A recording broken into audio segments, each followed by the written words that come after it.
les attributions de police, au sens précis où nous l'entendons ici, restent très importantes dans les villes d'Ancien Régime. La monarchie ne s'en occupe pas. C'est à la ville de maintenir l'ordre à l'intérieur, je ne dirais plus de ses murailles parce qu'elles ont disparu, mais à l'intérieur de son périmètre. Hein. Les troupes royales n'interviennent vraiment que dans les cas extrêmes.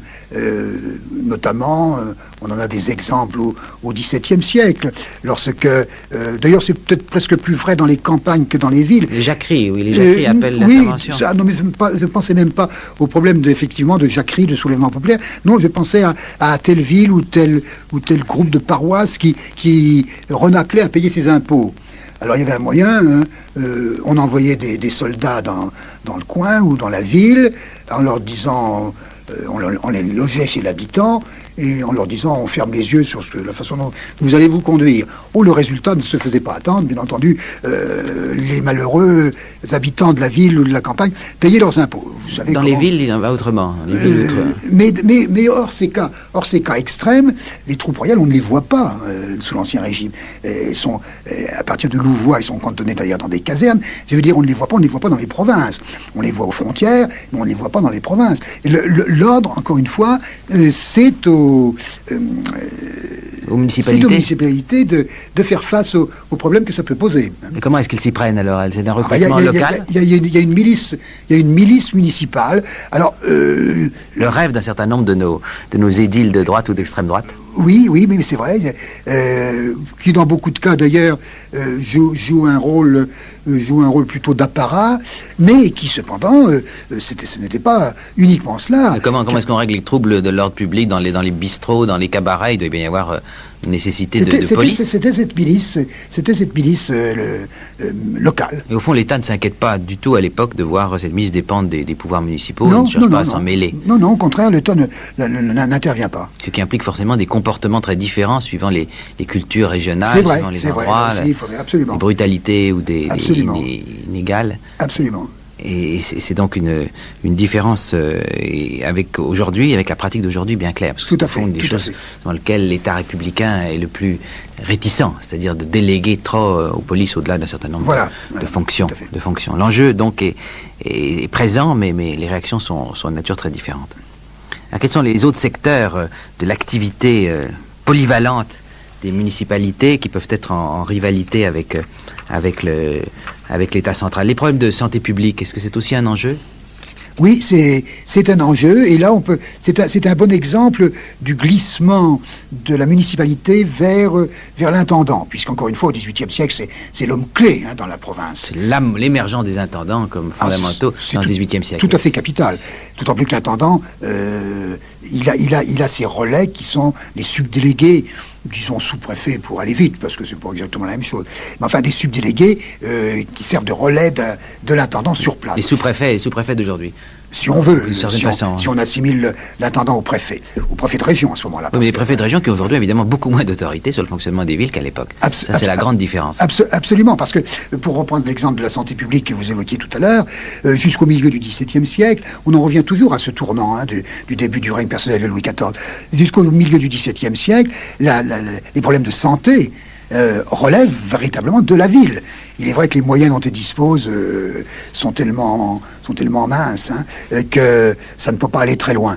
Mais il n'en reste pas moins que ces pouvoirs vont de plus en plus passer à l'intendant. Les hôpitaux, par exemple. Qui a l'autorité sur les hôpitaux de ville? Les hôpitaux, ce sont par définition, de toute façon, des institutions religieuses.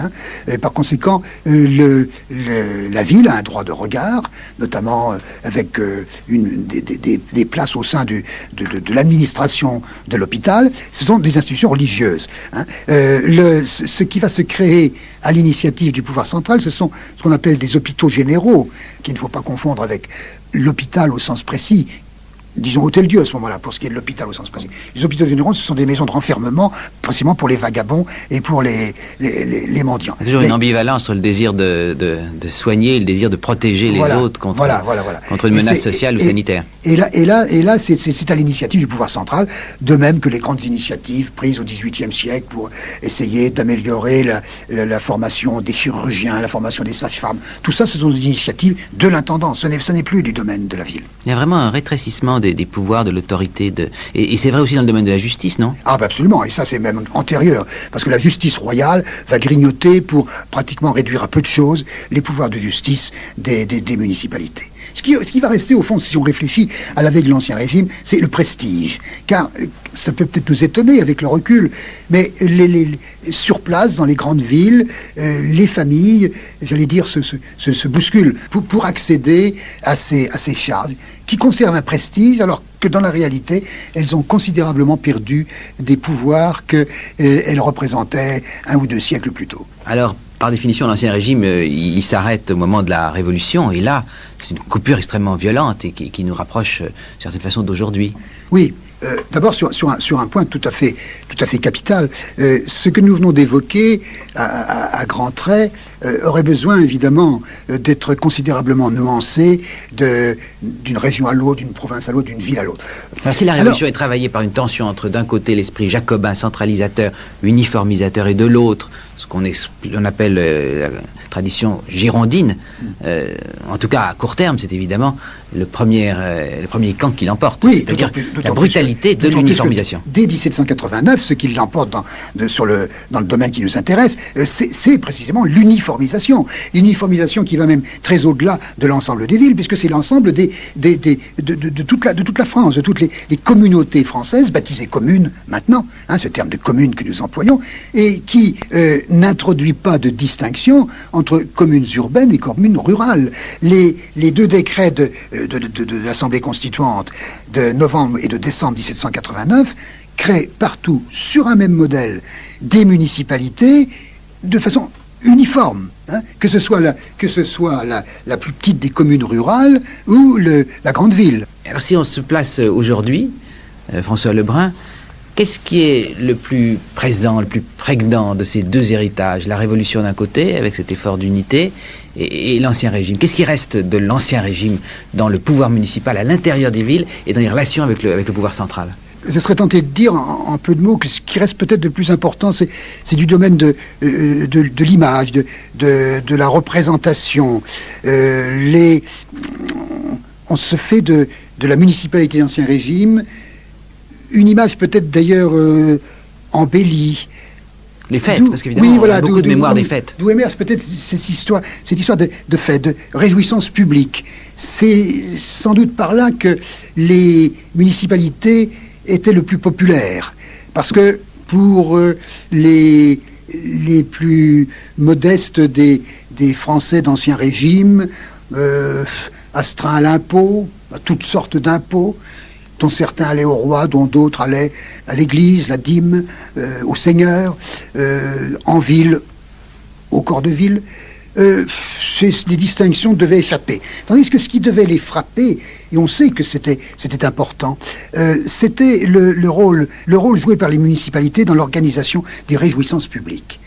Dans cette France, dans cette ancienne France, on a du mal à imaginer la place que pouvaient revêtir de telles réjouissances. On rejoint l'entrée de Louis XIII, dont nous parlions tout à l'heure. Par exemple, des entrées royales. Paris en 1628. Des entrées royales, mais les Te Deum à l'occasion des victoires remportées sur les champs de bataille.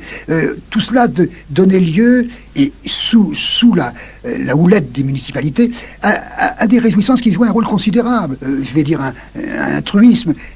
Pensons qu'il n'existe ni télévision, ni radio, ni cinéma, ni ces multiples occasions, ni matchs de football ou de handball.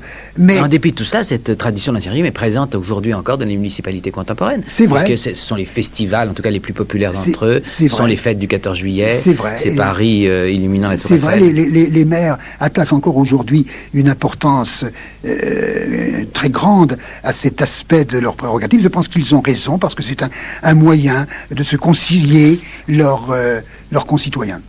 Nous terminerons là-dessus, François Lebrun. Je rappelle vos 2 dernières publications, La puissance et la guerre, 1661-1715. C'est le tome 4 de la nouvelle histoire de la France moderne, aux éditions du Seuil, collection Point. Et puis tout récemment, dans la même collection, un recueil d'articles, Croyances et culture dans la France d'Ancien Régime, qui nous conduit directement à ces sensibilités, à ces représentations dont nous parlions il y a un instant.